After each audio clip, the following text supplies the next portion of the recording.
শুটকি এমন একটি খাবার যা আমার খুবই পছন্দের।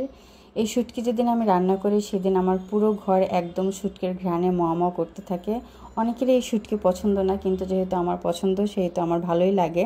আসসালামু আলাইকুম, কেমন আছেন সবাই? আলহামদুলিল্লাহ আমি ভালো আছি। আজকে আমি আপনাদের সাথে একটি রেসিপি শেয়ার করব যেটা আমার খুবই পছন্দের একটি খাবার, সেটা হচ্ছে লইট্টা শুটকি।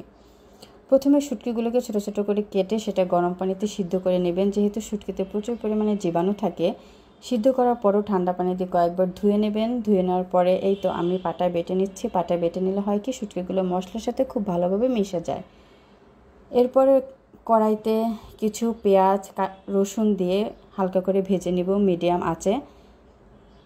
আমি মনে করি রান্নার প্রধান কাজই হচ্ছে মশলা কষানো। মশলাটা আপনার যত ভালোভাবে কষানো হবে আপনার রান্নাটা তত স্বাদের হবে। আর শুটকিতে একটু সরিষার তেল ইউজ করার চেষ্টা করবেন, কারণ সরিষার তেল খাবারের স্বাদকে অনেক বাড়িয়ে তোলে। পেঁয়াজ মরিচটা হালকা করে ভাজার পরে এখানে আমি যে শুটকিটা বেটে রেখেছিলাম সেটা দিয়ে শুটকিটা হালকা করে ভেজে নিব। এতে আমার স্বাদ বেশি হবে খাবারটার। যখন এই শুটকিটা ভাজবেন তখন জালটা অবশ্যই কমিয়ে রাখবেন। যদি জালটা বাড়িয়ে দেন তাহলে এই শুটকিগুলো কিন্তু পুড়ে যাবে।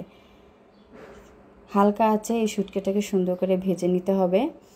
ভেজে নেওয়ার পরে আমি এর সাথে বিভিন্ন ধরনের মশলাগুলো অ্যাড করে দিব। যে মশলাগুলো আমরা সাধারণত সব ধরনের খাবারেই ইউজ করে থাকি সেই মশলাগুলোই মেশাবো।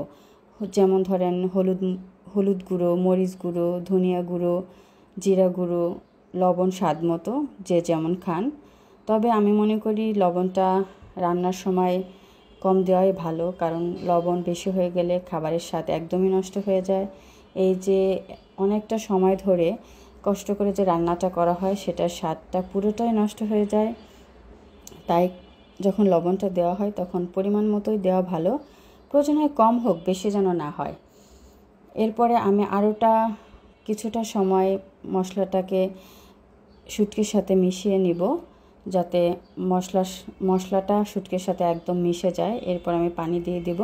পানি দেওয়ার পরও আমি কিছুক্ষণ জাল করে নেব। এতে করে যেই তেলটা এটা উপরে চলে আসবে এবং খাবারের স্বাদটা ভালো হবে।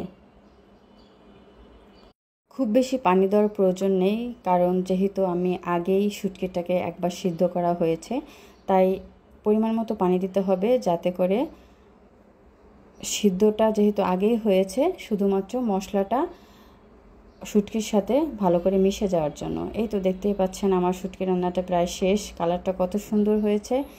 গরম গরম ভাতের সাথে এই শুটকি যে কী পরিমাণ ভালো লাগে আমার খেতে, যারা না খেয়েছেন তাদেরকে বলে বোঝানো যাবে না।